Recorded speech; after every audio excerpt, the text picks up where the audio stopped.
Hello, everyone. My name is Liz Fear, and welcome to Shavuot, Giving and/or Receiving the Torah with Congregation Am Haskalah. Today will be led by student Rabbi Armin Langer, and here he is. Thank you, Liz, for the introduction. Hi, everyone. Good afternoon, good morning, good evening, wherever you are. Shavuot Tov, a gute Woche, good new week, and soon Chag Sameach, Chag Shavuot Sameach, happy Shavuot to you all. It's good to see so many familiar faces, but we do have a few guests. So I would like to encourage you to use the chat box and just share where you are right now. If you want, you can unmute yourself and say hi.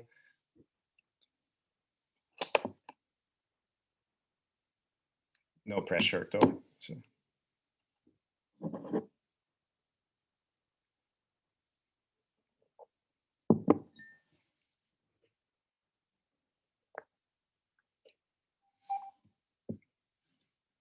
Wow, we have visitors from all over the place. Canada, Lehigh Valley, Iowa, Maryland, Massachusetts, Germany, Spain, Michigan, Florida, Kentucky.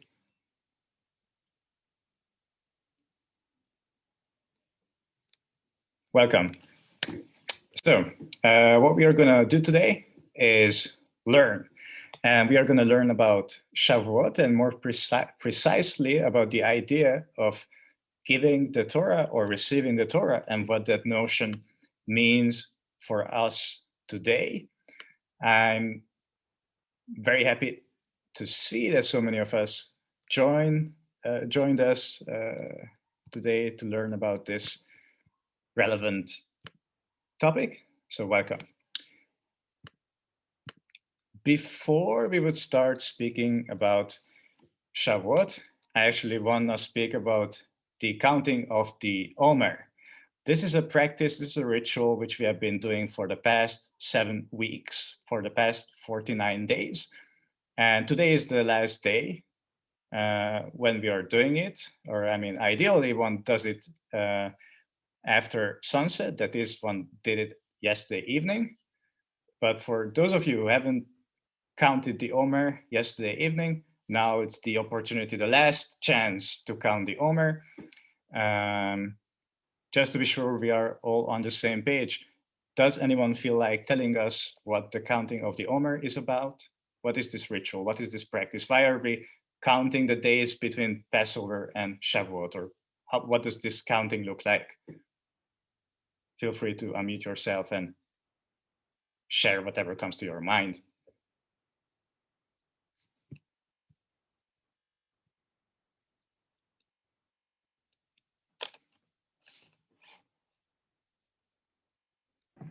Isn't it counting from the barley, of the wheat harvest? Right. So that's the end. That's the end, and that's something we are going to discuss in a few minutes. The Festival of Harvest, and this ritual begins at the end of Passover. It begins with Passover and is over on Shavuot. And since Shavuot begins this evening at sunset, today is the last day in this period, which we know as period of counting the Omer. So if, in case you haven't counted the Omer yesterday evening, I invite you now to count the Omer with me. We are not going to say the blessing because I already said the blessing yesterday, but in case you haven't said it, feel free to do it. Hayom Tisha ve'Arbaim Yom Shehem Shiva Shavuot LaOmer. Today is 49 days, which is 7 weeks of the Omer. So we arrived at the last day of counting the Omer, which means that tonight Shavuot will begin. And since we are going to learn some Torah, both written Torah and oral Torah, we are about to clarify what these two categories are. I would also like to invite you to say a blessing for learning Torah today, and feel free to join me in reading the blessing or just say Amen amen at the end of the bracha, at the end of the blessing. The blessing goes like this. Baruch ata Adonai Eloheinu melech haolam, asher kitshanu b'mitzvotav v'tzivanu la'asok b'divrei Torah. Blessed are you, Adonai, our God, sovereign of the world, who commanded us with the mitzvot and commands us to engage with words of Torah.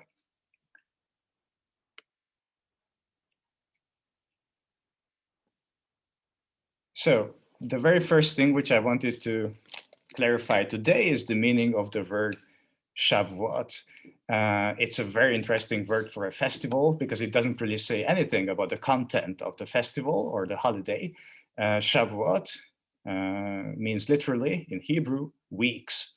And for this reason, the festival which we are about to begin tonight is also known as the Festival of the Weeks, Chag Shavuot.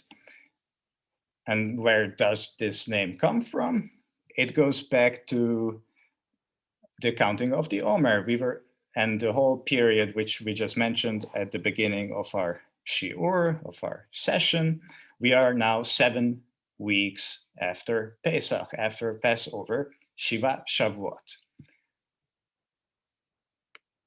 And it's not a coincidence that the name doesn't tell much about the content, because as you will see soon, the content has been changing for the past millennia, or it definitely changed after the year 70, and we will discover soon why it changed and how it changed. So if you open the Bible, the Torah, namely, there are a few psukim, a few verses in the Torah where you can find references to a festival that takes place 7 weeks after the festival of Pesach. And the Torah uses different words to describe this festival, such as Chag HaKatzir or Chag HaBikurim, festival of harvest, festival of first fruits. But all these different names are somehow related to agricultural aspects of everyday life. And today, most Jews would associate Shavuot with the giving of the Torah or the receiving of the Torah. At least I would associate this holiday with that event. But that's not what the Bible tells us. The Bible is in the Bible, wherever the festival of Shavuot is mentioned, it's mentioned in connection with agricultural activities. And it describes that the Israelites had to bring offerings on Shavuot, which were to be presented in the temple in Jerusalem. So once a year, the Israelites were going to the temple in Jerusalem, like on a pilgrimage, and they were presenting harvest, fruits, wheat in Jerusalem at the temple. Here I brought you a pasuk, a verse from the book of Exodus. You shall observe the Feast of Weeks, the first fruits of the wheat harvest. וחג שבועות תעשה לך ביקורי קציר חיטים. Okay.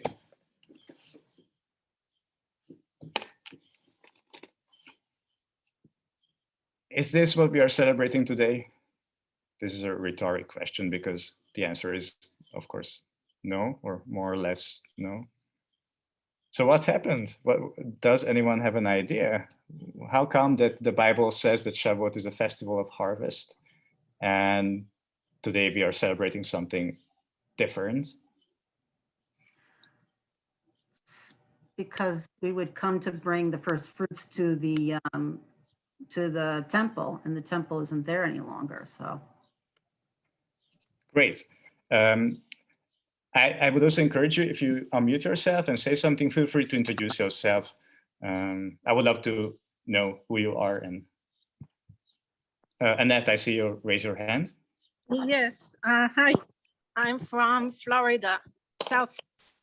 And I wanted to say that most of the religious celebrations are based on agricultural festivals that prioritized those events and combined them together to have more meaning. Great, thanks so much. That's very true. Which also makes sense. Like we should not forget that our ancestors who wrote the Torah or who received the Torah, depending on how you approach this phenomenon, lived in an agricultural society. So for them, this was very much their reality, and the festivals reflect that reality. I also want to go back to what someone said before about the temple, but I see that there's someone else is raising their hand and I can't see the name, so I would just ask to unmute yourself. Oh, I'm sorry. Whoever is raising their hand, please unmute yourself. I can't see your name for some reason. Dr. Brooks. Oh, thanks, Liz. That was an accident. I thought that I had my hand raised. It was the other person. Oh, okay, no problem. Now I can see your name. Great. And also I saw a question in the chat box. The thing is that if I share my screen, I see less than you see. And please excuse me if I answer a bit with delay. Someone asked why the spelling is not Shavuot. So there are different spellings for Shavuot. Actually, the spelling and the pronunciation I grew up with is Shavuos. So that's also a different pronunciation. It's not only a different spelling, but a different pronunciation. The thing is that whenever you transliterate a Hebrew word into English and use English or Latin letters to write a Hebrew word, you will have to make a decision. And there are various options depending on the tradition you are following. So sometimes Shavuot is written with a B, because in Hebrew, the letter B and we are the same letters. There's a slight little distinction, but both of them are valid. Okay. Rabbi? Yes, please. This is Rachel, and I also pointed out that in the diaspora, it's not always harvest time. Where I am right now, I just tilled my garden and I'm gonna be planting for the first time. It's really hard to deliver things that you harvested when you're just planting the plants. Yes, Rachel, that's a good point. So many of us don't live in the same climate as the people who wrote the text. And in the week or in the month when we are celebrating Shavuot, the plants in the regions where we live behave in a different way than the plants in Israel, that's for sure. Thanks for pointing that out. Annette, I see you raise your hand again. Or is it a... I wanted to add to what you said before regarding the way you say the word Shavuot. If you say Shavuot or Shavuos, it depends if you are speaking with a Ashkenazi or a Sephardi way of speaking. In Israel, we speak Sephardi and they say taf. The Ashkenazi will say, instead of the T, they will say samech, and that's the difference in pronunciation. Right. So that's right. Ashkenazi Jews traditionally would pronounce the tav at the end of the word. If there is no dot in the tav, if there is no dagesh in the tav, as just like samech. So thanks for pointing that out. Okay, so I just wanted to go back to what someone said before about the temple. It makes sense that today the whole celebration of Shavuot is not focusing on the sacrifices and the offerings in the temple, because we don't have a temple. We don't have a temple anymore. I mean, there are some people, some folks who want to build up the temple again, but I don't think that's going to happen soon. And that's also something that our ancestors thought will not happen soon, and that's why they introduced the reform in the late antiquity, early medieval ages, when suddenly Shavuot didn't stand anymore for a festival of harvest, but for revelation on Mount Sinai. And it's a good question how that came to happen, and we can talk about that later. There are a few theories, but I will show you first the traditional rabbinic interpretations. Many said that Shavuot has to become the holiday of the revelation of the Torah on Mount Sinai because of the number 7. If you remember, we are counting the Omer for 7 weeks, and 7 is also the period of time, or the 7 days of creation, and the 7th day, the Shabbat, is of course a holy day in the literal sense, as literal as possible. Then in the 7th year, you are not supposed to use your fields. It's the Shemitah year in Hebrew. Sometimes it's translated as a sabbatical year. And not only, today when we use the word sabbatical, we think of people and that they get a year off from work or whatever. But in the biblical context, that means that you give some rest for the field and you give some rest for the animals, etc., etc. Then again, of course, 7 occurs in 7 is also the period of counting the Omer, as mentioned before. So as time goes by and as the temple and sacrifices around the temple lose their relevance, the rabbis will reframe Shavuot as a festival of receiving or giving the Torah. And the whole period, the counting of the Omer, doesn't refer anymore to the festival of harvest, but to the anticipation and desire to give or to receive the Torah. Okay, are there any questions around this development?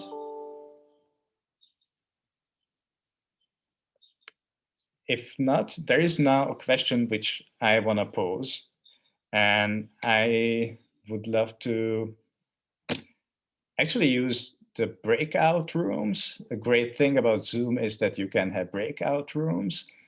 And there is a question which you can see on the slide. What does Torah mean for you? We are going to spend the second half of our session with looking at biblical and rabbinic texts about the receiving of the Torah on Mount Sinai and how our ancestors related to that event. But before we would do that, I just wanted to spend some time to find out what you understand when you hear the word Torah. So in this sense, I will now use the breakout group function. Where is it? Oh yeah, here. So how many participants do we have? We have 30. Let's make it 10 breakout rooms, and then we have 3 participants in each room, right? Yeah, I can count, good. So you will all have about a bit more than 5 minutes to answer the question or look for answers about the question, what does Torah mean for you today? And then we will get back together, listen to some answers or some further questions. If you want to answer my question with questions, that's totally fine. And then we'll continue and look at the Bible. So see you in a bit more than 5 minutes.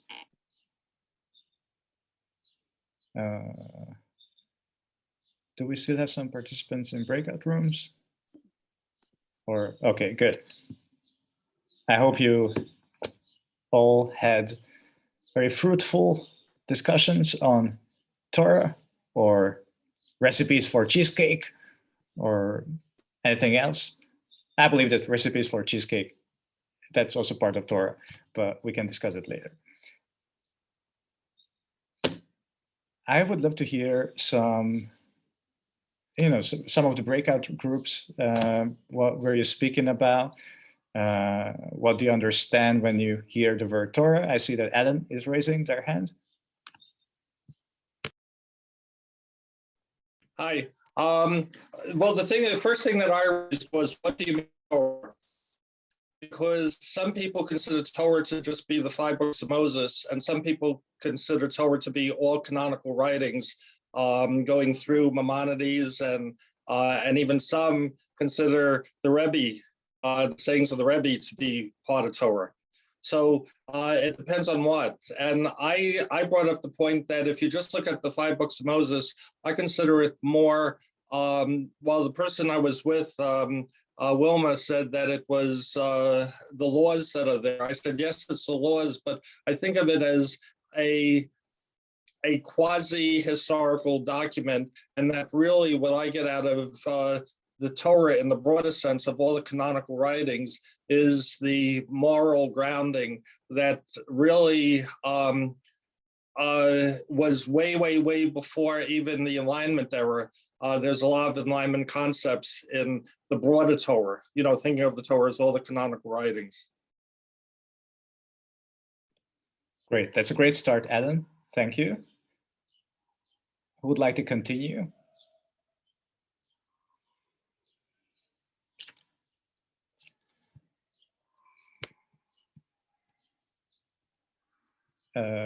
Homer, please, Dr. Homer.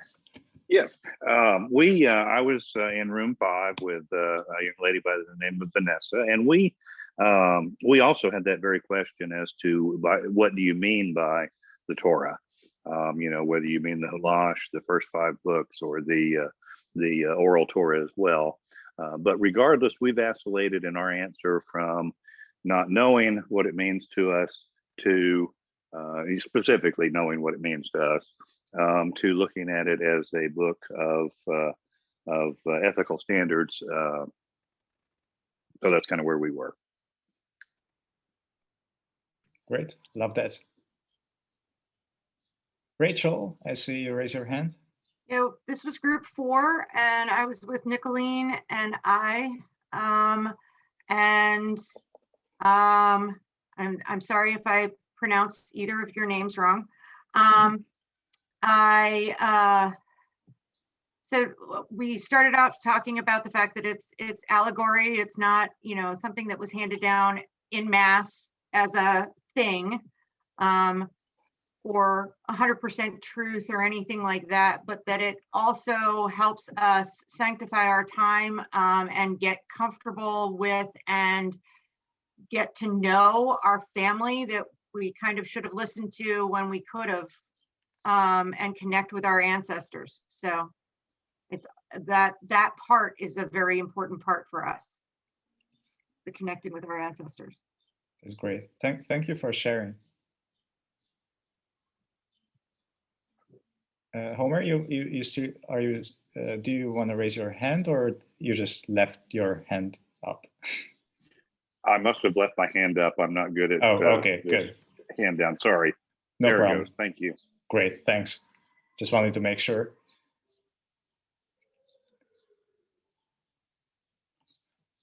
I mean, I would love to hear some more comments, but Maisie, please. Good afternoon, everyone. For me, as a Christian, I am just becoming familiar with Judaism and how the Torah itself was handed down at Mount Sinai. And to me, it expresses God's love for his people and how he wanted them to live with regards to how to worship him, how to love one another, and just walk in his way. I'm not really familiar with the oral Torah, so to speak, but I am a willing participant. I would love to learn more. In fact, I'm hungry and thirsty to learn more knowledge about Judaism and how to just love Israel in itself, especially with what's happening right now. All right, My prayers have been going up constantly for the nation of Israel, for my brothers and sisters there. My heart goes out to them, and I wish there more that thank I you. could do. It's great. Thanks so much, Maise, and welcome. It's good to have you. Being hungry for knowledge, I think that's a great characteristic. So welcome. I just wanted to reflect on some of the questions you raised. Of course, when I did not explain the word Torah, that was on purpose, because I wanted to know what your personal associations are. Someone raised the question whether we understand on the Torah the 5 books of Moses, or the whole Bible, or the Talmud, the teachings of the rabbis. And these are all valid interpretations. There is not one valid interpretation. And I will formulate the question in a different way. What do we celebrate on Shavuot? Okay, we celebrate the fact that we received the Torah, or we were given the Torah, but what do we mean by Torah? If you read the Bible itself, the Bible will tell you that on Mount Sinai, Moses received the tablets. What was on the tablets? The Bible? The whole Bible? The Talmud? No, of course not. On the Bible, on the tablets, you had the 10 Commandments. That's all. So if you read the Bible, it will tell you that revelation on Mount Sinai was the revelation of the tablets. But throughout the ages, our ancestors interpreted these verses in a different way. And to them, on Mount Sinai, we did not only receive the 10 Commandments, but much more. We received the written Torah. That means the 5 books of Moses and the rest of the Bible, the Tanakh in Hebrew. But according to the rabbis and according to tradition, we also received the oral Torah, which was then written down in starting the 1st century Common Era, first in the Mishnah and then in the Talmud. And according to some traditions, this process of oral Torah is still going on. This is not something that was over after the Talmud was compiled, but it's an ongoing process. And there are some who argue that actually we today are also part of the oral Torah. And when we are discussing, we are part of that tradition, and this is still part of revelation on Mount Sinai. But let's not jump ahead that much. Let's study a bit of Bible. I also realize that we have less time left than I wish we had, so let's jump into the text.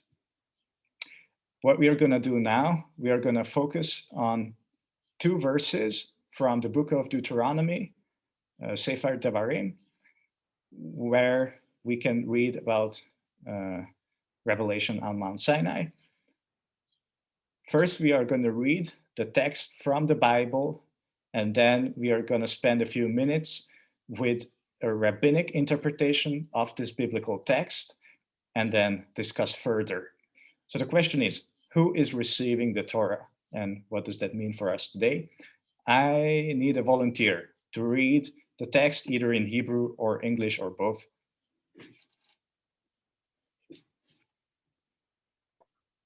I can read the Hebrew. Thank you. Go for it. אוקיי, אתם ניצבים היום כולכם לפני אדוני אלוהיכם, לא איתכם לבדכם אנוכי, קוראת את הברית הזאת ואת העלה הזאת, כי את אשר ישנו פה עמנו עומד היום לפני אדוני אלוהינו, ואת אשר איננו פה עמנו היום. תודה לך, וגם באנגלית בבקשה, in English too. You're standing this day, all of you, before the Lord your God, and not only with you have I made this covenant and this oath, but with those who are standing here with us today and with those who are not here with us today. Thank you, Annette. Thank you for volunteering. That was great. So when you read this text, what makes you think about? How do you understand it? As you can see, I marked one sentence in bold because I think that's particularly interesting for us, but feel free to react on any parts of the text.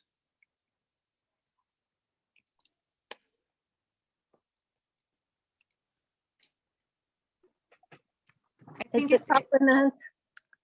Yes, go ahead. Go ahead.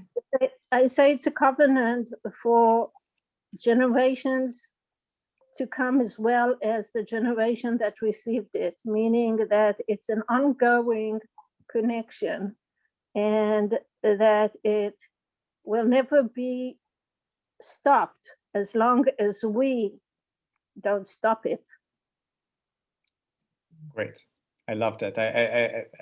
Yes, Rachel, please. I interrupted I you, was sorry. gonna basically say the same thing, but pointing out that it's almost as though God makes the covenant with people who aren't there yet, and then has to remind everybody who's there that it includes them. It's almost projecting into the future first before it lands in that time period. Great. I like that. Thanks so much. So I have a question. Yes, please. So I'm not quite sure how to ask this, but there's been a lot of news lately about the Pew Research study on American Judaism, and that other person just mentioned about the future. So, I mean, I haven't made my way through the study yet. I've just been reading articles, but it just really talks about the really vast differences of the Jewish community. And that was, way in the future of when we received the Torah.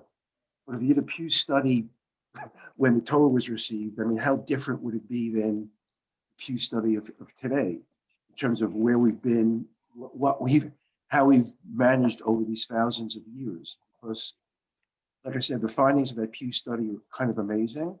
And I'm just wondering, was there a time in Judaism when the Torah was given where we were more similar, always diverse and disparate as we are now?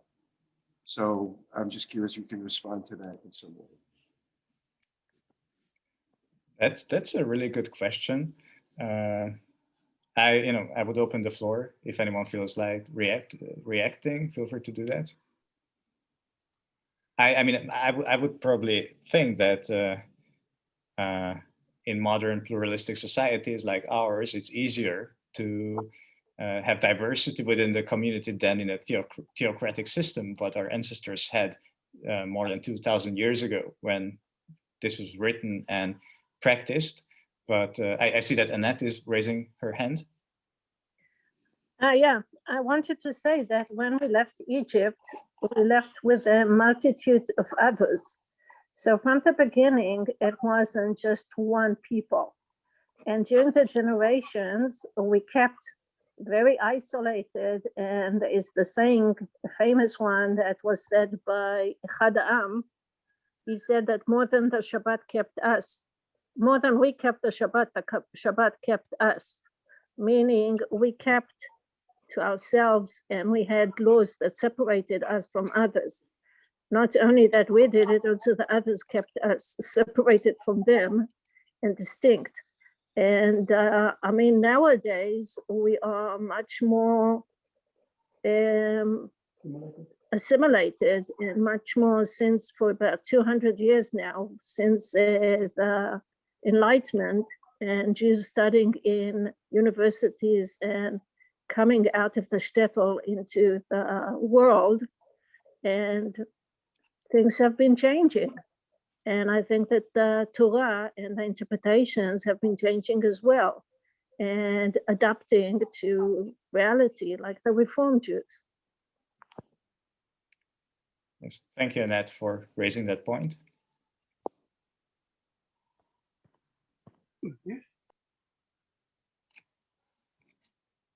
If there are no further comments, I would suggest to move on.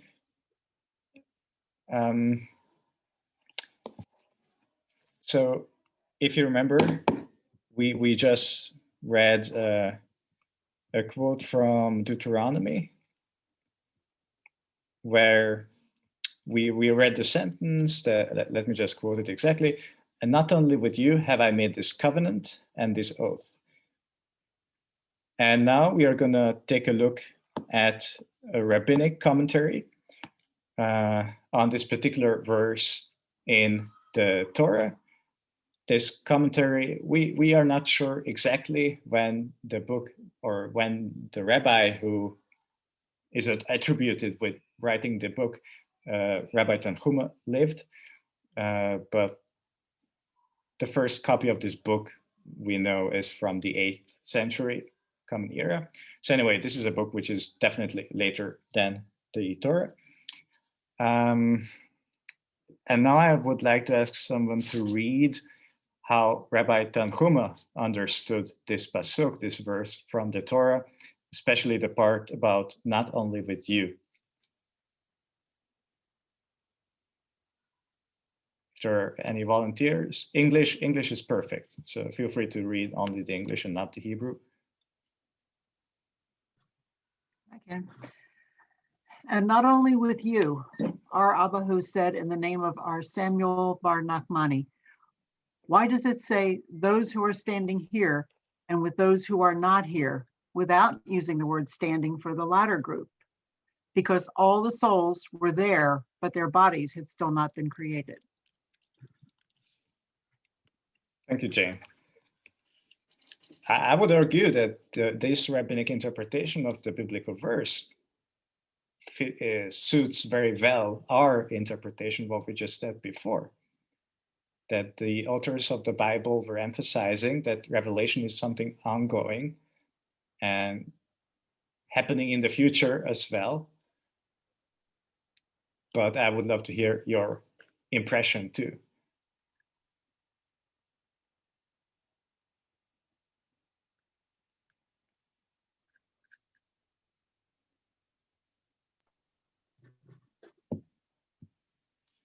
I think that they are talking about the fact that the basically what the Torah is not just for the people here, but for future generations. It's an ongoing thing. Great. Thank you, Wilma. Yes, and we are part of it too. Annette, I see you are raising your hand. Yes, I wanted to say that I think it's to do with the teaching of the Torah, and it's one of the great mitzvot. I mean, one of the mitzvot as a commandment to teach your son, to teach your kids about what's written. Otherwise, the links between in this chain won't continue. It's not it needs work. It's not something that will automatically continue without putting effort into it. Great. That's a great attitude. It's up to us. We are part of the chain. We have to maintain it and keep it and do our best in carrying on with it. Great. If there are no more comments on this particular text, then I would suggest to move on. I have one more or two more. I have two more texts. Okay. So this is one of my favorite rabbinic teachings, which you can find in the Babylonian Talmud. As you might know, there are two Talmuds. There is one written by Jews in exile in Babylonia, and there is one written by Jews in Eretz Israel, in the land of Israel.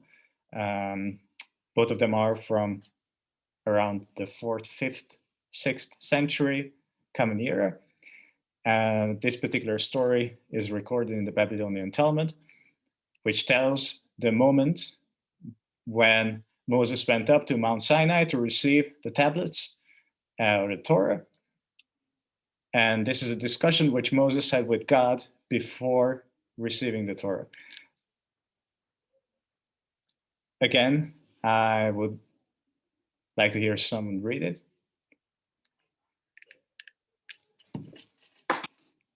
I can read it, Rabbi, if you like. Thank you, Aviva. Please. Before and after receiving the Torah, when Moses went up on the mountain to receive the Torah, he found God sitting and adding crowns on the letters of the Torah. Moses said before God, Master of the universe, who is preventing you from giving the Torah without these additions? God said to him, there's a man who will live generations later. His name is Akiva ben Yosef. He will derive from each of these crowns numerous teachings. I must add the crowns to the letters of the Torah for his sake. Moses said before God, Master of the universe, show him to me. God said to him, return behind you. Moses went and sat at the end of the 8th row in Rabbi Akiva's study hall and did not understand what they were saying. Moses felt weak and thought his Torah knowledge was deficient. When Akiva arrived at the conclusion of the matter, his students said to him, my teacher, from where do you derive this? Akiva said to them, it is a teaching transmitted to Moses from Sinai. When Moses heard this, he felt better. This too was part of the Torah that he was to receive. Thank you, Aviva. Bakasha.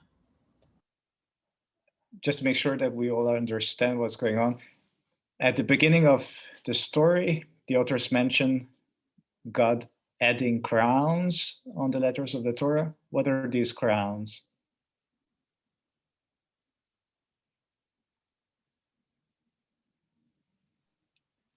If Multiplication of the letters. yes, so thank you. So if you have ever seen a Torah scroll, or a mezuzah scroll, or a scroll in a tefillin box, or whatever, you have noticed probably that some of the letters have little crowns, like decorations. So this is something very specific. In Aramaic, they are called tag, or in plural, tagin. And so that's what God is doing. He is decorating the letters of the Torah, some of the letters of the Torah, not all of them, because not all of them have the crowns. Okay, so what's going on here? What does this story tell you about the Torah, about receiving Torah, and about the ongoing revelation, or this idea which we talked about before?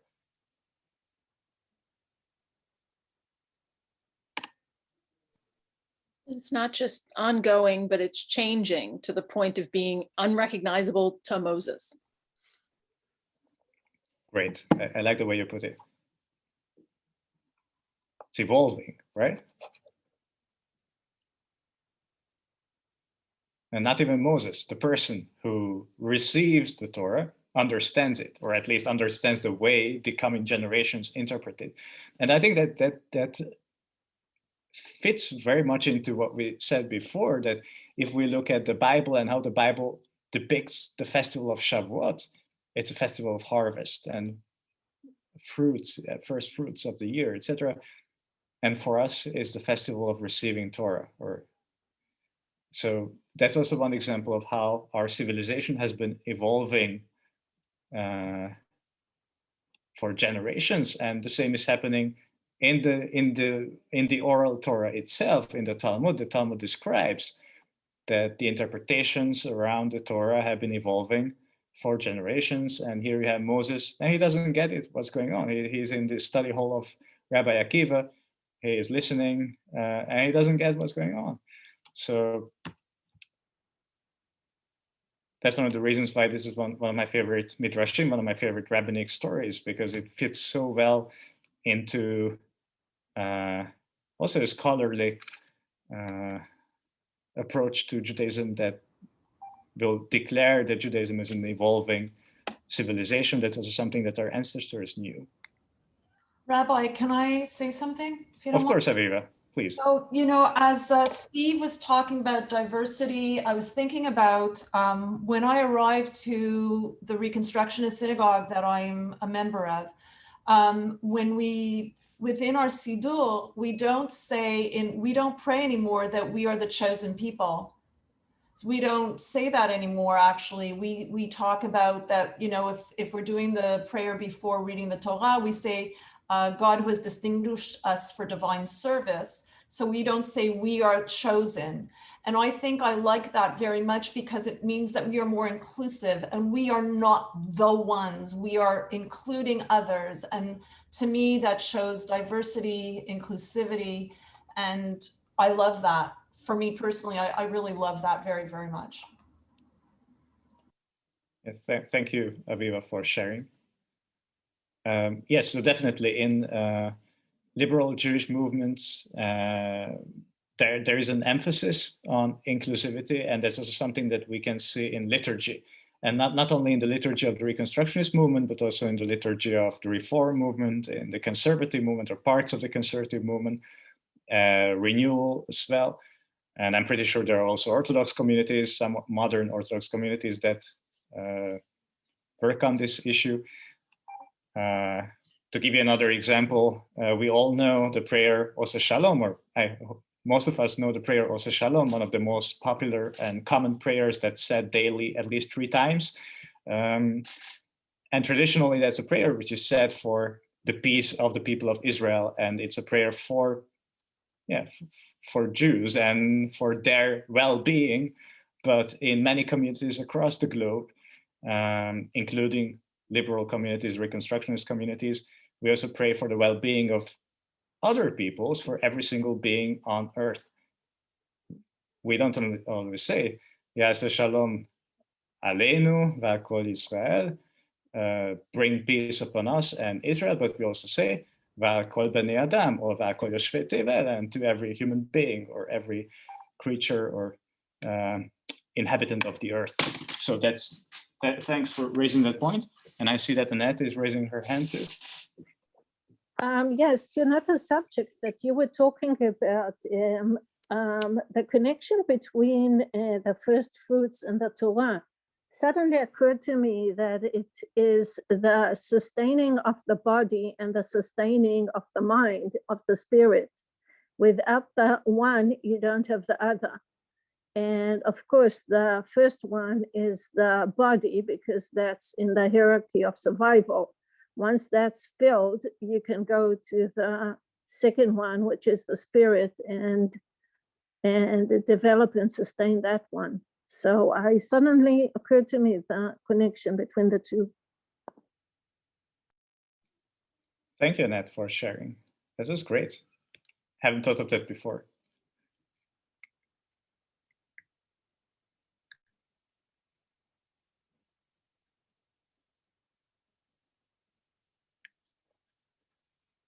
If there are no more comments, I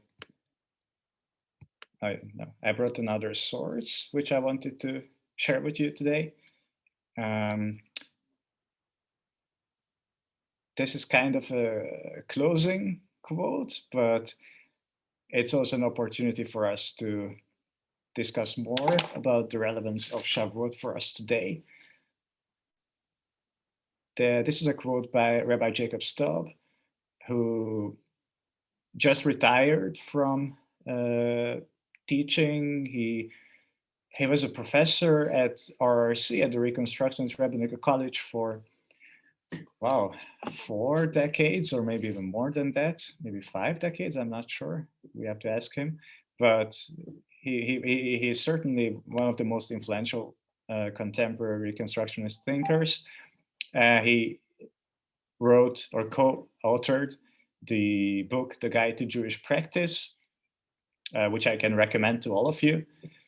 And this is a paragraph from his text on Shavuot and on a Reconstructionist approach to Shavuot. Is there anyone who would like to read it?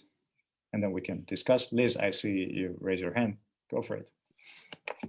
When we celebrate Shavuot, then we did not need to limit the celebration to an event that occurred or did not occur in the 13th century BCE. If the giving of the Torah is ongoing, then new interpretations we discover at a Tikkun Leil Shavuot are part of the oral Torah. According to one interpretation, they too were actually revealed by God to Moses at Sinai. If in our study we feel transformed by an experience of the sacred, then we ourselves are standing at Sinai. Reconstructing our understandings of divine revelation and the authority of Torah enables us to see ourselves as links in the chain of tradition, even though inherited understandings of those beliefs no longer make sense to us. Thank you, Liz.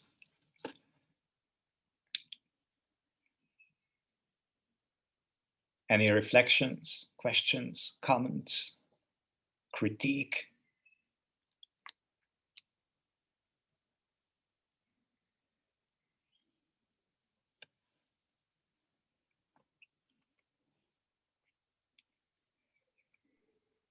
I would say that it's very hard to continue a chain of beliefs that you don't understand.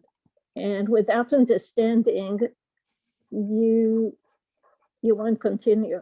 So there needs to be a change to make it relevant to our times, our lives, and otherwise Judaism won't exist. Yes, I agree. It's very important to make it approachable and more available. I think that's also something we have to work on, to make Judaism more available to all. That's something that we are working on at Am Haskalah and also in other congregations. That's why we are doing these, educational events that are open to all, because we also see the challenge, what you just mentioned, Annette. We have to work on maintaining the chain and also making it relevant for our contemporary reality and situation.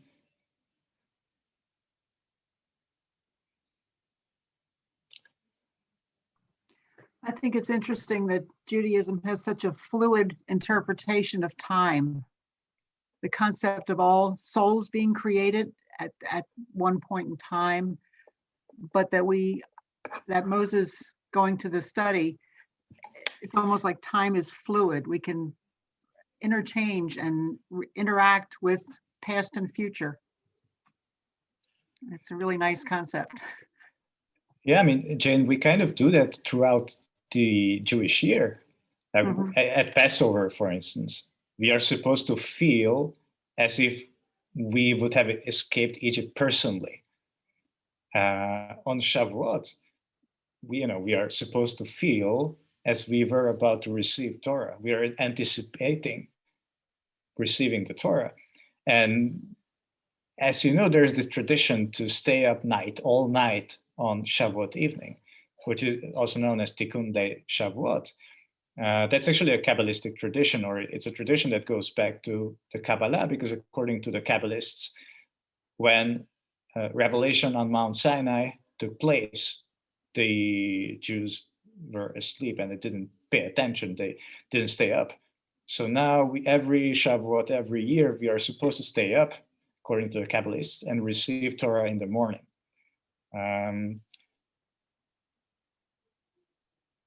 For those of you who want to stay up, Reconstructing Judaism does offer lectures and shiurim the whole evening and the whole night.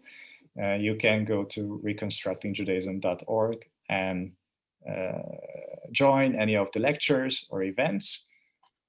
I'm pretty sure that you can find other events on My Jewish Learning too, in case you are looking for more.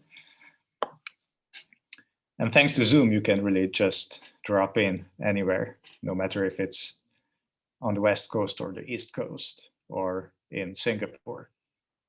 Who knows? Can you please just explain what was the event that occurred on the 13th century BCE? Yeah, so that's the revelation on Mount Sinai. And how did they get to that time? So that's the traditional time. The rabbis actually did count. They counted based on the Torah when exactly the revelation on Mount Sinai happened. I have to say that from a perspective of Jewish studies or biblical scholarship, that's not the exact time when this event happened, if it happened. I also want to add that.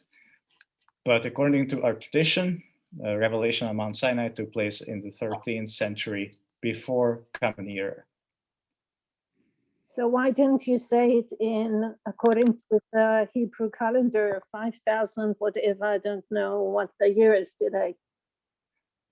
Yeah, so I think that would be our 2000 something, but I had to count it. I don't know that by heart, but that's a good point.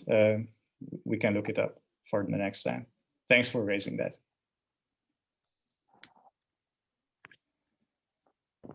Okay, our time is up, but if there are any further comments, questions, feel free to share. Thank you. Otherwise, thank you all for joining today. Liz. Rabbi, sorry, are you offering anything in the next 2 days? Are you offering anything? We don't, no. Okay. Not at Am Haskalah. Okay. But and I would encourage you to sign up for the emails of Am Haskalah, for the newsletter. Liz just put the link into the chat box. So if at any time we are offering an adult ed session or course, which is happening, I don't know, several times a month, then you are more than welcome to join us. And you can sign up to the newsletter on the link that Liz just put into the chat box. Thank you, Liz. And I hope to see you soon again. Thank you for joining today. Thank you.